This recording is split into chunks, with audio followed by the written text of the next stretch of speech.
ආයුබෝවන් කියලා පිළිගන්නවා දුවල පුතාලා සියලු දෙනාම 10 ශ්‍රේණියේ දෙවැනි වීඩියෝ එකට අදාළව. එතකොට මේ පළවෙනි පාඩමට අදාළව දෙවැනි වීඩියෝ එක පළවෙනි කොටසේ වීඩියෝ ටිකක් දික්ුණා. එතකොට දුවේ පුතේ මේ දෙවැනි වීඩියෝ එක. එතකොට මේකදී අපි කතා කරන්නේ ඒ පාඩමේම දෙවැනි අනුමාත්‍රිකාව ගැන. එතකොට දෙවැනි අනුමාත්‍රිකාව විදිහට අපිට තියෙන්නේ තොරතුරු පද්ධති කියන අනුමාත්‍රිකාව. ඒකදී මම දුවල පුතාලට කියලා දෙන්නම් මොකද මොනවාද මේ කොටසෙන් වෙන්නේ කියලා. සරලව අපි එහෙනම් කෙලින්ම ඒව කොටසට යන්. දුවේ පුතේ විශේෂ දේවල් මුකුත් මතක් කරන්න නැහැ. සාමාන්‍ය දේවල්ම තමයි පළවෙනි වීඩියෝ එකේ මම කියපු විදිහට අපි වැඩ ටික කරගෙන යමු. සාමාන්‍ය දුවේ පුතේ මේක දැන් අපි මම දුවල පුතාලට මුල්ම වීඩියෝ එකේදී කිව්වා අපිට සාමාන්‍යයෙන් ෆුඩ් සිටි එකට ගියාට පස්සේ පොලිමේ ඉඳලා ඒ කැෂියර් එකේ ඉන්න එක්කෙනා ඒක අතින් ලිව්වොතින් කොලේක ලියලා නම් අපිට ගාණ හදලා අපිට සම්පූර්ණ එකතුව කියන්නේ වෙලා යනවා. එහෙම නැත්නම් අර බාකෝඩ් එකක් ස්කෑන් කරලා අර සාමාන්‍යයෙන් අදාළ චොකලට් එකක් නම් ඒක ස්කෑන් කරලා කෙලින්ම අපිට මුදල් ගෙවලා ඒ විදිහට රිසිට් එක අරන් ඉක්මනින් යන්න පුළුවන් නම් අපේ කාලය ඉතුරු වෙනවා වගේ දේවල්. උතකොට දුවේ පුතේ අපේ අච්චු පොතේ කතාව කලින් ඊට පස්සේ කියලා දිනා මම ඒ කතාව කලින් කිව්වේ සාමාන්‍යයෙන් අපි කලින් ඉඳලා මේ දේවල් ටික දැනගත්තට පස්සේ අපිට ඉස්සරහට ගෙනගෙන යන්නදී ලේසි.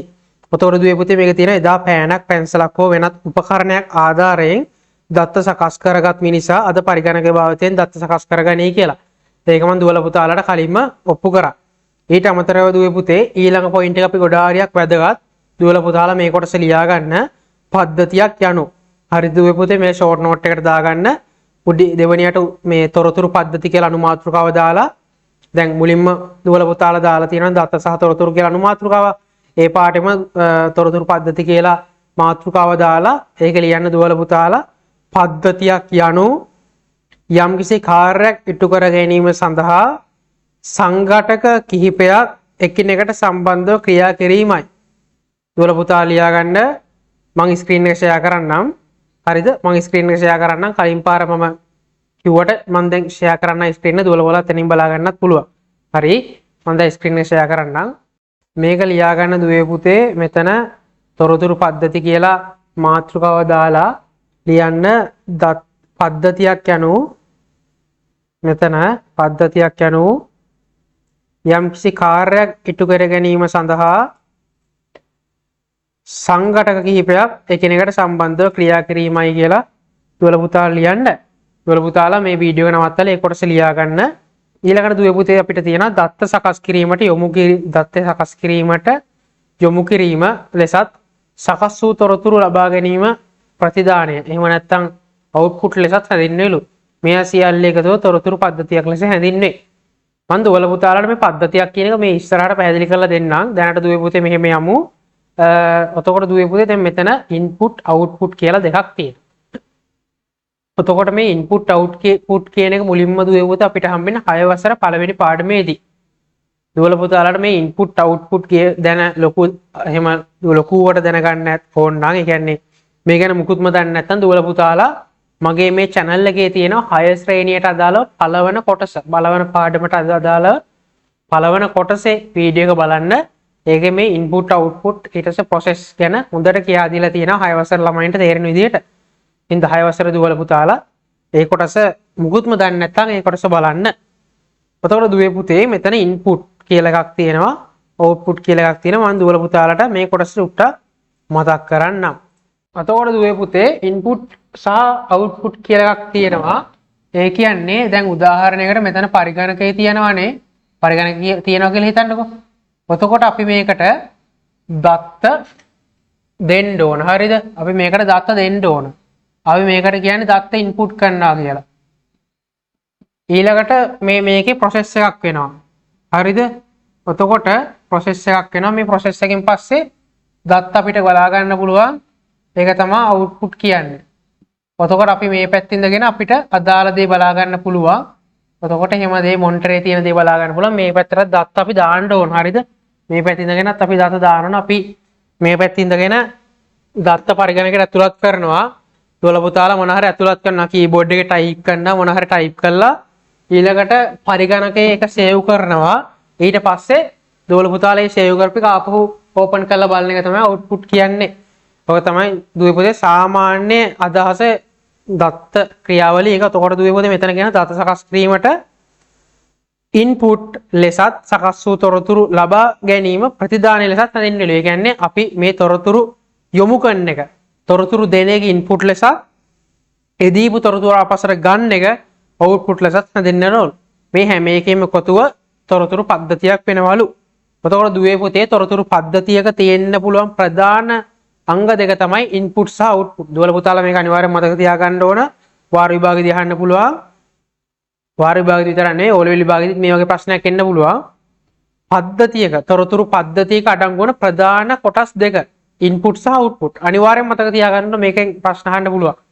තොරතුරු පද්ධතියක අඩංගු වන ප්‍රධාන කොටස් දෙක ඉන්පුට් සහ අවුට්පුට්. හරිද? එතකොට මේ ඉන්පුට් සහ අවුට්පුට් ඉන්පුට් පාවිච්චි කරන දත් සකස් කිරීමට උතර අපිට සකස් කරපු දත්ත ලබා ගන්න පුළුවන් අවුට්පුට් වලින්.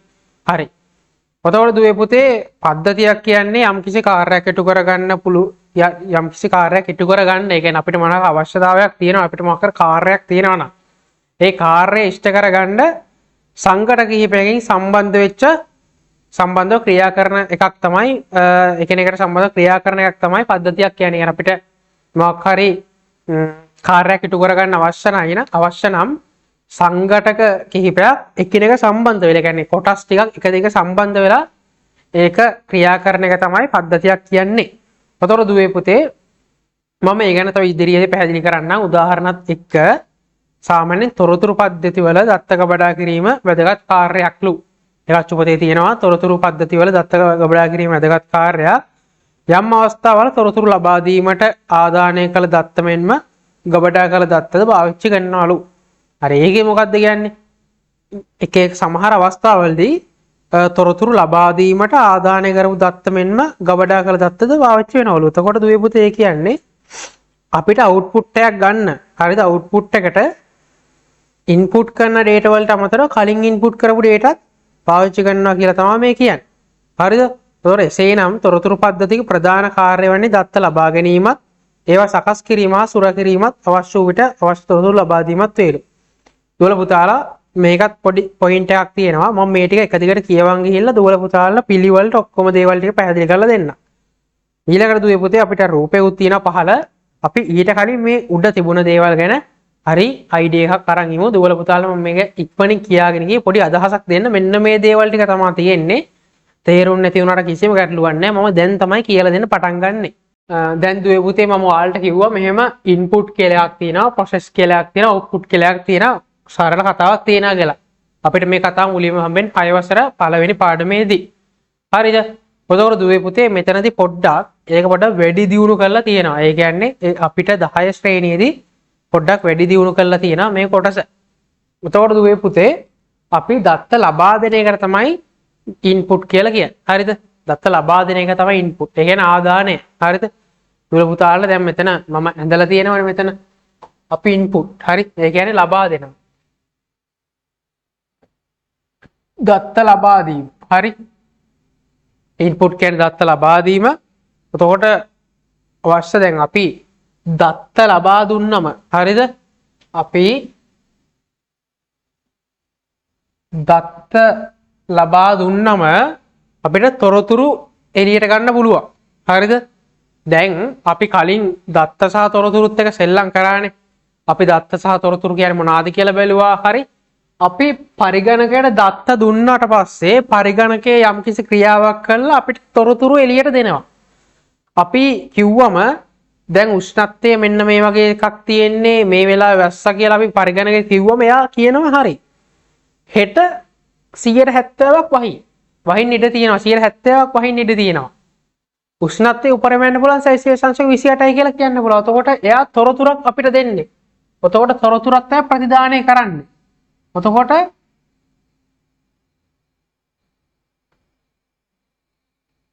තොරතුරු ප්‍රතිදානය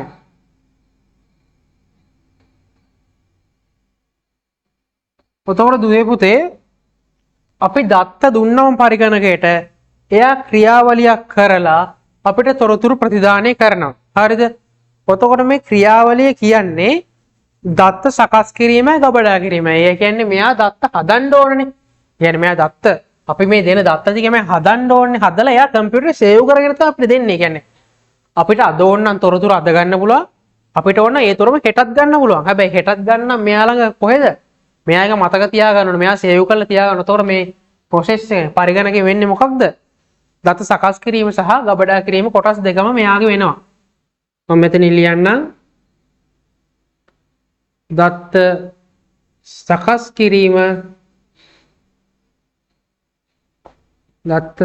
කිරීම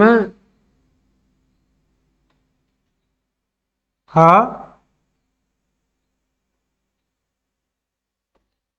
ගබඩා කිරීම. එතකොට දුවේ පුතේ මෙතන තියෙනවා ඉන්පුට්. අපි මෙයාට දෙන්නේ මොනවද? දත්ත. එයා ඒ දත්ත ටික සකස් කරලා ගබඩා කරගන්න මේ පරිගණකය ඇතුලේ. ඊළඟට එයා ඒ ගබඩා කරගන්න දත්ත ටික පාවිච්චි කරලා ඒකේ දත්ත සකස් කරලා අපිට තොරතුරු විදියට ප්‍රතිදානය කරනවා. අපිට වැදගත් මොනවද? අපිට වැදගත් තොරතුරු. අපිට දත්ත නෙමෙයි වැදගත්. ගොඩක් වැදගත් අපිට වැදගත් තොරතුරු. හැබැයි මතක තියාගන්න ඕන තොරතුරු ගන්න නම් දත්ත තියෙන්න ඕන. දත්ත නැත්තම් තොරතුරු කියලා දෙයක් නැහැ. අපිට වැදගත් තොරතුරු වුණාට අපිට දත්ත නැත්තම් තොරතුරු ගන්න බෑ. හැබැයි දත්තයි තොරතුරුයි ගත්තාම අපිට වටින්නේ මොනවද? දත්ත. ඇයි දත්ත? අපිට වටින්නේ මොනවද? තොරතුරු. හරිද? හොඳට මතක තියාගන්න අපිට වටින්නේ තොරතුරු. ඇයි තොරතුරු අපිට වටින්නේ? අපිට තොරතුරු වටින්නේ මොකක්ද දන්නවද? අපිට තීරණ ගන්න උපයෝගී වෙන්නේ තොරතුරු. ඒ කියන්නේ දත්ත වලින් තොරතුරු නිර්මාණය වෙනවා. ආන්ගේ තොරතුරු මත තමයි අපිට ජීවිතේ අපිට කියන්නේ අපිට යම්කිසි තීරණයක් ගන්න අවශ්‍ය නම් නිගමනයකට එළඹෙන්න ඕන නම් අපි එළඹෙන්නේ මේ තොරතුරු පාවිච්චි කරලා. ඒකයි අපිට තොරතුරු ඔච්චරට වටින්නේ. අපිට තොරතුරු වටින ප්‍රධාන හේතුව තමයි මේ තොරතුරු වලින් අපි තීරණ ගන්නවා. ඒක නිසා අපිට තොරතුරු වටින්නේ. අපිට දත්ත වලින් තීරණ ගන්න බෑ. අපිට දත්ත තොරතුරු බවට හරව ගන්න ඕන. එතකොට ඒකට අපි දත්ත ටික පරිගණකයට දුන්නම එයා ඒ දත්ත ටික සකස් කරලා ඒවා එයා ගබඩා කරගෙන අපිට තොරතුරු ප්‍රතිදානය කරනවා. ඒක තමයි පද්ධතියක වෙන කාර්යය. ඔක තමයි දුවේ පුතේ පද්ධතියක වෙන කාර්යය. හොඳට මතක තියාගන්න මේක පද්ධතිය වෙන සාමාන්‍ය කාර්ය. පද්ධතියක් කියන්නේ මෙන්න මේ කොටස වෙන්න ඕන. ඒ කියන්නේ මොකක්ද? පද්ධතියක් වෙන යම්කිසි කාර්යයක් ඉටු කර ගැනීම සඳහා සංඝටක කිහිපයක් එකිනෙකට සම්බන්ධව ක්‍රියා කිරීමයි. දත්ත ඇතුළත් කිරීමේ සංඝටකය. දත්ත සකස් කිරීම හා ගබඩා කිරීමේ සංඝටක. තොරතුරු ප්‍රතිදාන සංඝටක මේ වගේ එකතු වෙලා හැදෙන එක තමයි පද්ධතියක් කියන්නේ. එතකොට පද්ධතියකින් අපිට පුළුවන් අපිට යම්කිසි කාර්යයක් ඉටු කරගන්න. අපි දෙන උෂ්ණත්වය මෙච්චරයි එහෙම දෙනවා. එතකොට එයාගෙන් අපිට තොරතුරක් ගන්න පුළුවන්. හෙට මේ දවසේ මේ වගේ වහින ප්‍රමාණය 70ක් වගේ කියලා අපිට දැනගන්න පුළුවන්. ඒ වගේ තොරතුරක් අපිට ගන්න පුළුවන් මේ විදිහට. එතකොට දුවේ පුතේ ඕක තමයි සරල සිද්ධියක් තියෙන මෙතන විශේෂ දෙයක් නැහැ. හරි? දුවල පුතාලට මං හිතනවා තේරෙන්නේ නැති කියලා. එතකොට තොරතුරු පද්ධති කියන එක ඔය වගේ ලොකු ඡේදයක් තියෙනවා. වෙනාට තියෙන මේ වගේ සරල දෙයක්. දුවල පුතාලා දැන් මේක ලියා ගන්න ඕන. අපි දැන් ලිව්වනේ පද්ධතියක් කියන්නේ මොකක්ද කියලා. ඒත් එක්කම දුවේ පුතේ ලියා ගන්න ඕන පරිගණකයේ කියන්නේ පද්ධතියක තියෙන ප්‍රධාන සංඝටක තුනක්. ලියා ගන්න පරිගණකයේ තියෙන ප්‍රධාන සංඝටක තුන මොකක්ද? දත්ත ලබා දීම අංක 1 තමයි දත්ත ලබා දීම. දෙවැනි සංඝටකය තමයි දත්ත සකස් කිරීම හා ගබඩා කිරීම. තුන්වෙනි සංඝටකය තමයි තොරතුරු ප්‍රතිදානය. හරි? එතකොට දුවේ පුතේ මේක අච්චු පොතේ තියෙන්නේ අවශ්‍ය තොරතුරු ලබා දීම කියලා. අවශ්‍ය තොරතුරු ලබා දීම එකත් හරි දත්ත ලබා දීම කියලා තමයි අච්චු පොතේ තියෙනවා. මේ දෙක හරි හැමෝම අච්චු පොතේ තියෙනවා. මම තොරතුරු ප්‍රතිදානය කියන එක තමයි දුවේ පුතේ දුන්නේ. මේ මම කිව්වේ මේක දුවල පුතාලා ඕනනම් අවශ්‍ය තොරතුරු ලබා දීම කියලා ලියන්න දෙකම එකයි. කොහොම කරත් ලකුණු හම්බෙනවා. මම ඒක මේ පැත්තේ ලියන්නම්.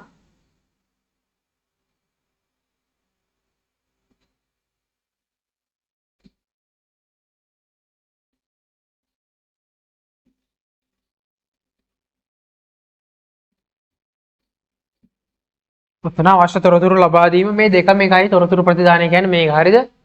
එතකොට දුවේ පුතේ ඒක අච්චු පොතේ තියෙන එක තමයි මම මෙතන මේ ලියලා තියෙන්නේ. මම මේක දුවල පුතාලට තේරුම් ගන්න ලියලා තියෙන්නේ. හරි.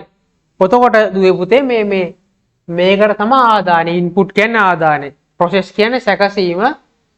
අවුට්පුට් කියන්නේ ප්‍රතිදානය. එතකොට දැන් මේක මේ කොටස අයිති වෙන්නේ ආදානෙට.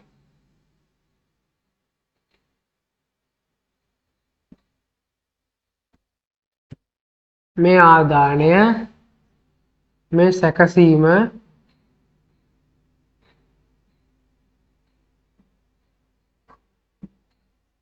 මේ ප්‍රතිදානය.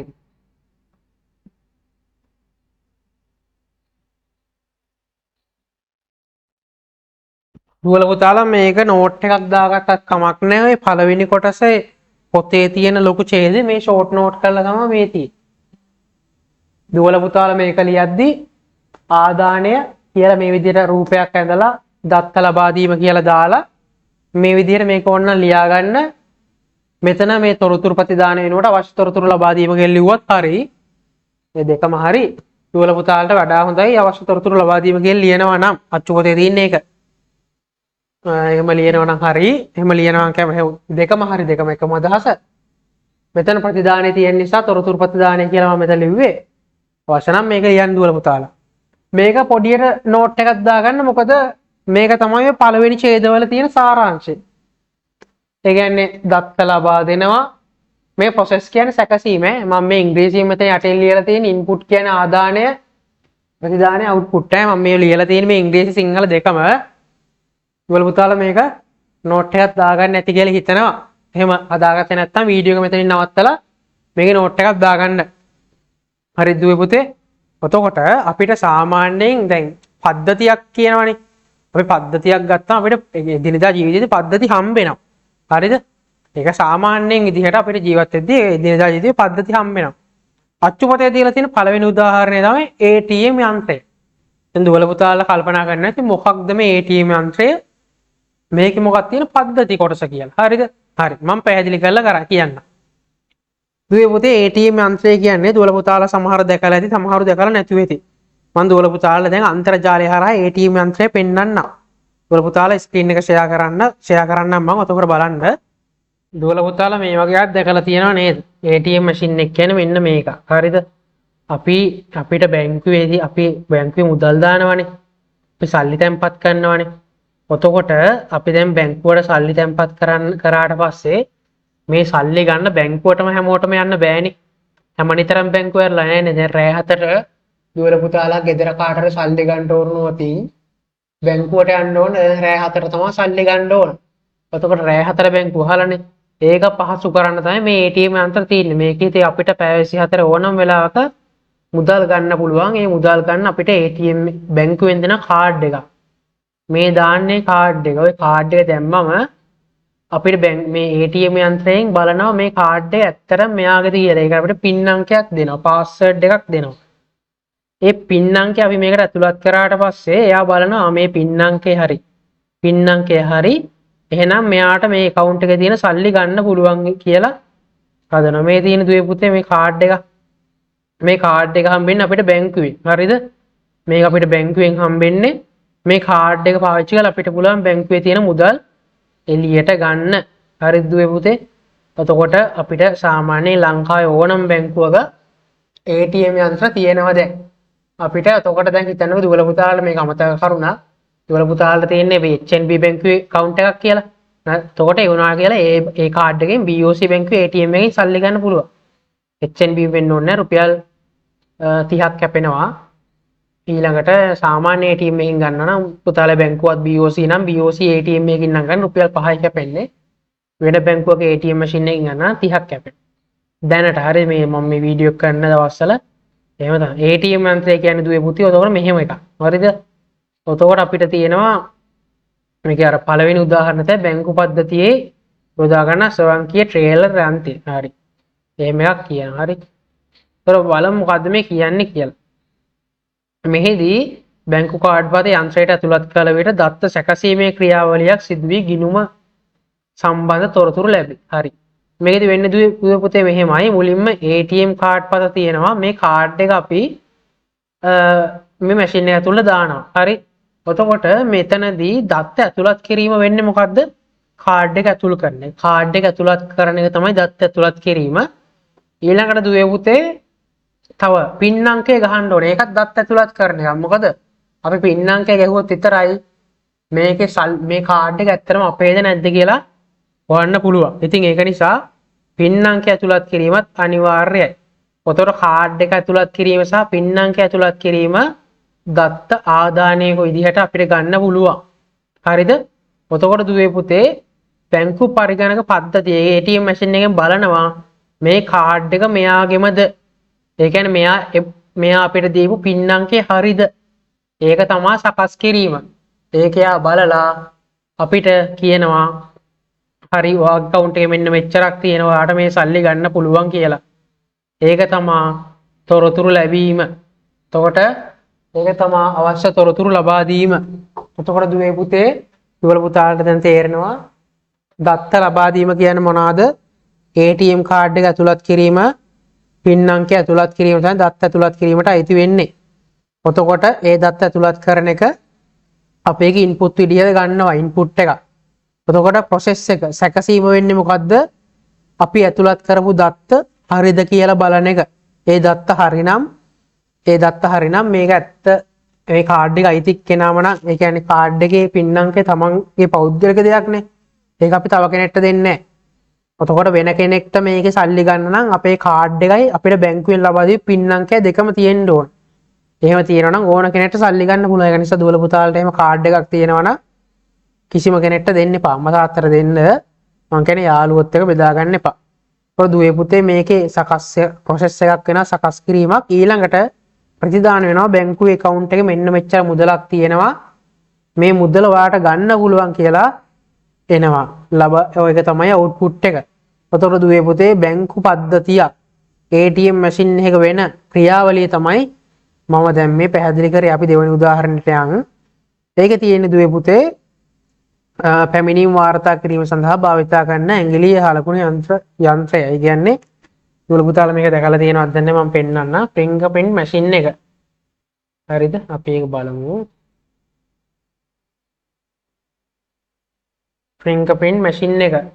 එතකොට මේ fingerprint machine එකේ දුවේ පුතේ අපිට මේ විදිහට මෙන්න මෙතන කොටුවක් වගේ එකක් තියෙනවා. හරිද?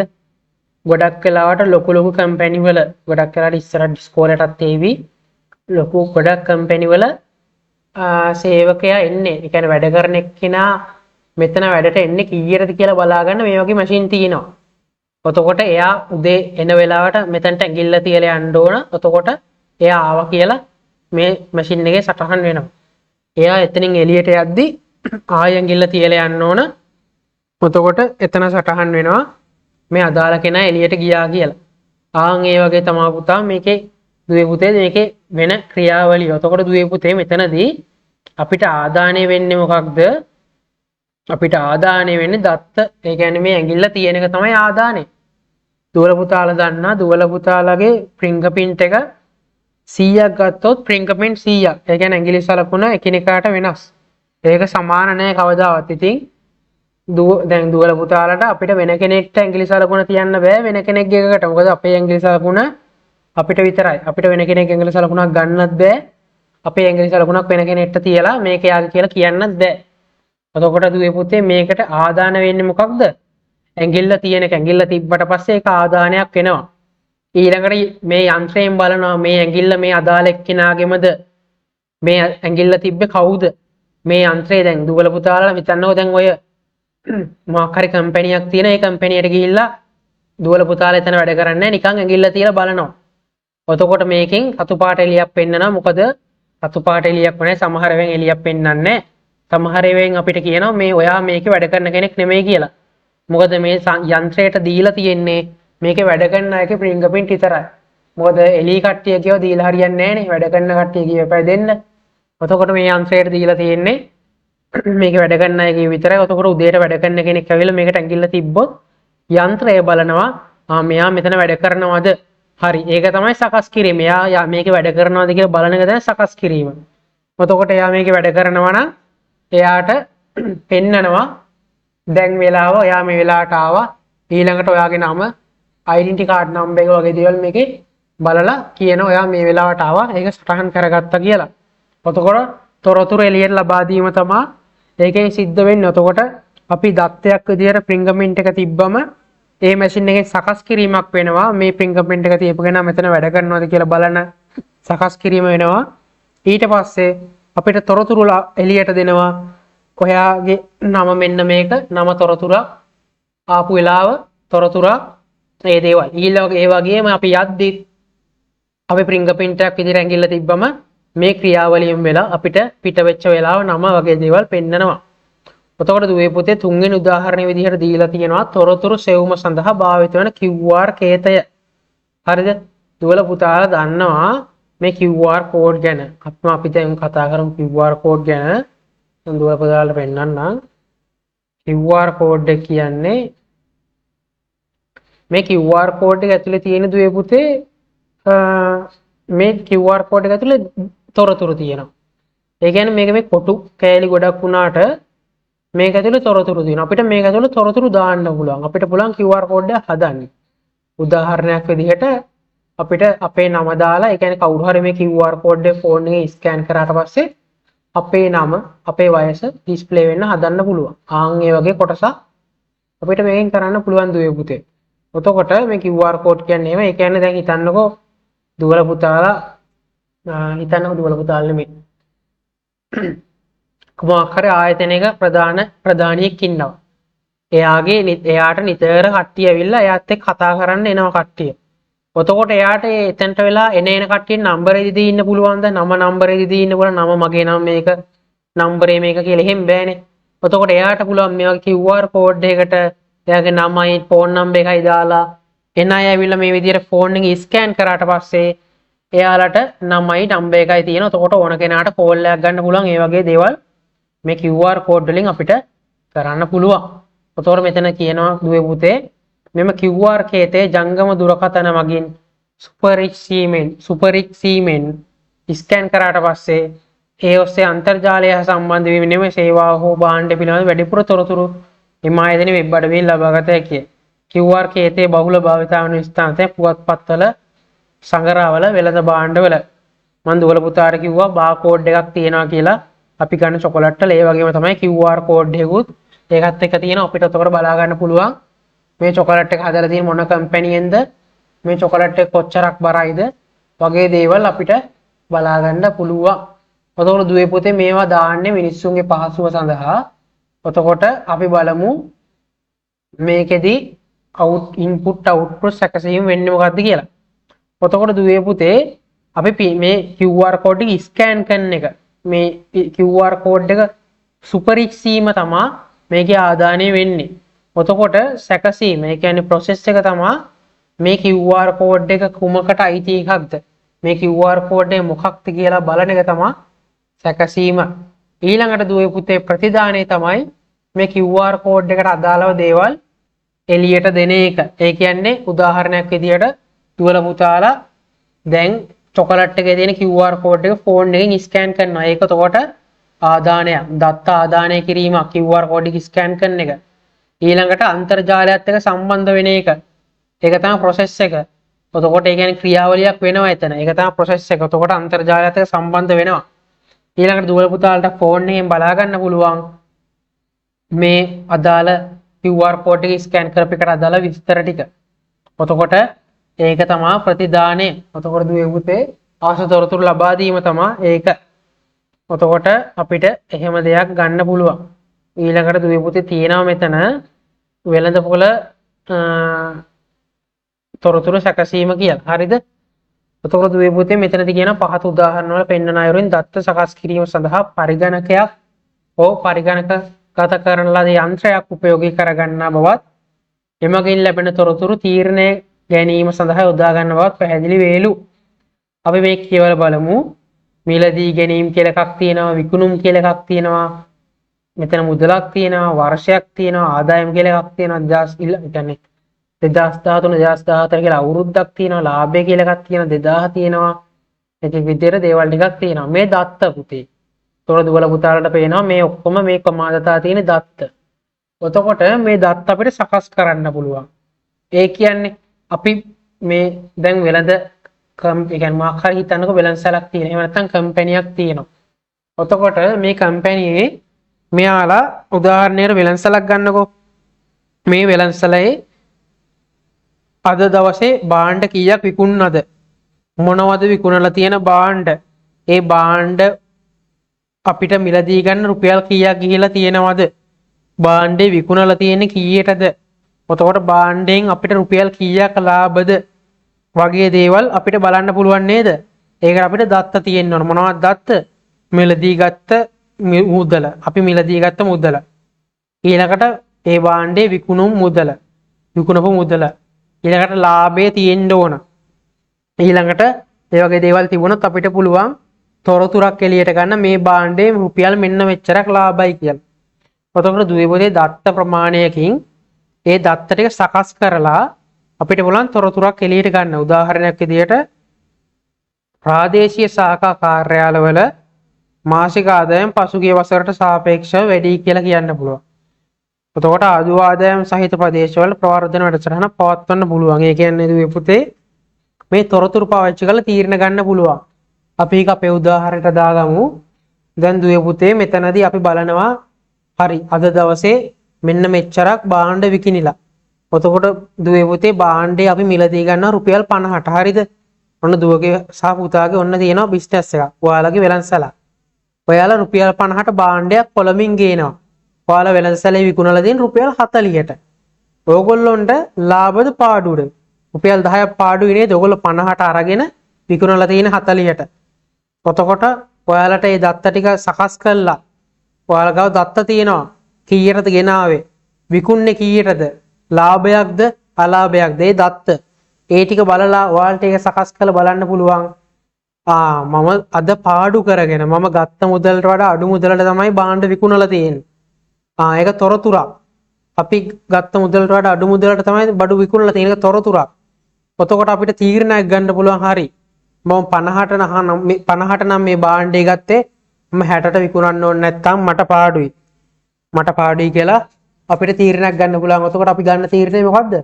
අපි 40ට විකුණලා හරියන්නේ නැහැ. අපි මේක විකුණන්න 60ට. එතකොට තමයි අපිට රුපියල් 10ක ලාභයක් තියෙන්නේ. දුවල පුතාලට තේරෙනවද මං කියන එක?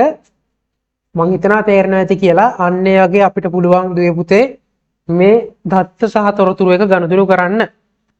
මෙතනින් පස්සේ තියෙන්නේ දුවේ පුතේ මෙතන තොරතුරු වල ගුණාත්මක ලක්ෂණ අපි ඒව ඉස්සරහට මං ඊළඟ වීඩියෝෙන් කියලා දෙන්නම්.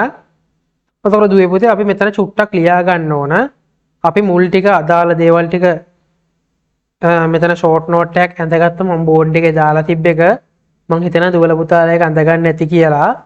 එතකොට දුවේ පුතේ ඊට අමතරව දුවල පුතාලා ලියන්න තොරතුරු පද්ධති වලට උදාහරණ කියලා ලියන්න බැංකු පද්ධතිය. ඒ කියන්නේ ATM යන්ත්‍රය, ටේලර් යන්ත්‍රය. ඒ කියන්නේ ඒකට මොකද්ද සිංහලෙන් කියන්නේ?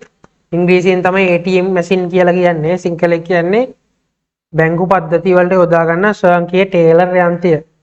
දුවල පුතාලා ලියන්න තොරතුරු පද්ධති වලට උදාහරණ කියලා දාන්න. තොරතුරු පද්ධති වලට උදාහරණ කියලා ලියන්න. හරි. දුවල පුතාලා තොරතුරු පද්ධති වලට උදාහරණ කියලා ලියන්නකො පොතේ. එහෙම ලියලා දුවල පුතාලා උදාහරණ එක අදාළව බැංකු පද්ධතිය යොදා ගන්නා ස්වයංක්‍රීය ටේලර් යන්ත්‍රය කියන එක උදාහරණයක් විදිහට ලියන්න. හරි. දුවල පුතාලා වීඩියෝ එක නවත්තලා මේක ලියන්න. හරි. ඊළඟට මේක ලියන්න. පැමිණීම් වාර්තා කිරීම සඳහා ආයතන භාවිත කරන ඇඟිලි සලකුණු යන්ත්‍රය. මේක ලියන්න.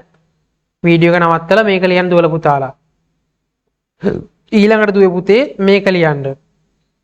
තොරතුරු සේවම සඳහා භාවිත වන QR ඛේතය. මේක ලියන්න උදාහරණ 3 වෙනි උදාහරණ විදිහට. මේ වීඩියෝ එක නවත්තලා දුවල පුතාලා ලියන්න. ඊළඟට දුවේ පුතේ 4 වෙනි එක තමයි වෙළඳපොළ තොරතුරු සැකසීම. මේක උදාහරණයක් විදිහට දාන්න එපා. හරි. උදාහරණයක් විදිහට දාන්න එපා. දැන් දුවල පුතාලාගෙන් අහන්න පුළුවන් තොරතුරු පද්ධති වලට උදාහරණ මොනවද කියලා. එතකොට මේ දිග ඡේද ලියන්න අවශ්‍ය නැහැ. බැංකු පද්ධතිය යොදා ගන්න ස්වයංක්‍රීය එහෙම අවශ්‍ය නැහැ. එතකොට දුවල පුතාලා ලියන ස්වයංක්‍රීය ටේලර් යන්ත්‍රය සිංහලෙන් ලියනවා නම් නැත්නම් ATM මැෂින් එක. කෙලි උත්තර දෙන්න පුළුවන්. මේව හරි. මේ උත්තර වැරදි නෑ. ස්වයංක්‍රීය ටේලර් යන්ත්‍රය. ඊළඟට ඇඟිලි සලකුණු යන්ත්‍රය. ඒවත් මොනවද? ඒවා තමයි උදාහරණ තොරතුරු පද්ධති වලට උදාහරණ තමයි පද්ධතියක් තියෙන උදාහරණ නැත්නම් ඇඟිලි සලකුණු යන්ත්‍රය. ඊළඟට දුවේ පුතේ QR කෝඩ් එක. මේවා ඒවට උදාහරණ. දුවල පුතාලා මම අර විස්තරාත්මකව ලියා ගන්න කිව්වේ තොරතුරු සෙවීම සඳහා භාවිතන QR කේතේ කියලාම ලියා ගන්න කිව්වේ. දුවල පුතාලා ෂෝට් නෝට් එක පෙන්නලා බලද්දී එතකොට හිතා ගන්න පුළුවන් මේකෙන් වෙන්නේ මෙන්න මේක. මේකෙන් වෙන්නේ මෙන්න මේක කියලා පොඩි අදහසක් ගන්න පුළුවන්.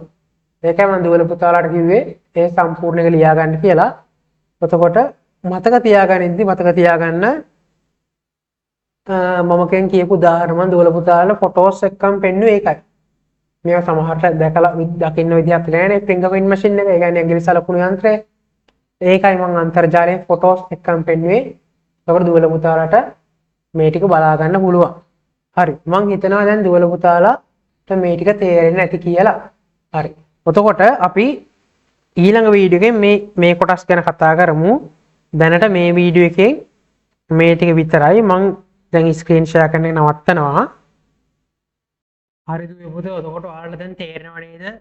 සාමාන්‍යයෙන් මේ කොටස එක ගොඩක් මම දිග වීඩියෝ එකක් විදියට ගේන්න ෂෝට් වීඩියෝස් විදියට මම ඔයාලට මේ පාඩම් ටික ඔක්කොම කියලා දෙනවා. ඉතින් මම හිතන දුවල පුතාලට මේ කොටස තේරෙන්නේ නැති කියලා. දුවල පුතාලා මේ වීඩියෝ එක බලන්න. ඒ උනහර තේරෙන්නේ නැති දෙයක් තියෙනවා නම් වරමර කමෙන්ට් එකක් දාන්න. ඒ වගේම මේ හැම වීඩියෝ එකක් අවසානයේම මම මගේ WhatsApp නම්බර් එක දාලා තියෙනවා. ඒකට මැසේජ් එකක් දාන්න මොනවාම හරි තේරෙන්නේ නැති දෙයක් තියෙනවා නම්. උතෝර මට පුළුවන් දුවල පුතාලට මේක පැහැදිලි කරලා දෙන්න. ඉතින් මම හිතනවා දුවල පුතාලට මේක තේරෙන්නේ නැති කියලා අපි ඊළඟ කොටස ඊළඟ වීඩියෝ එකෙන් කතා කරමු. දැනට ඒක විතරයි. එතකොට එහෙනම් දුවල පුතාලට සුබ දවසක්. අපි ඊළඟ වීඩියෝ එකෙන් හම්බෙමු. එහෙනම් සියලුම දෙනාට ආයුබෝවන්.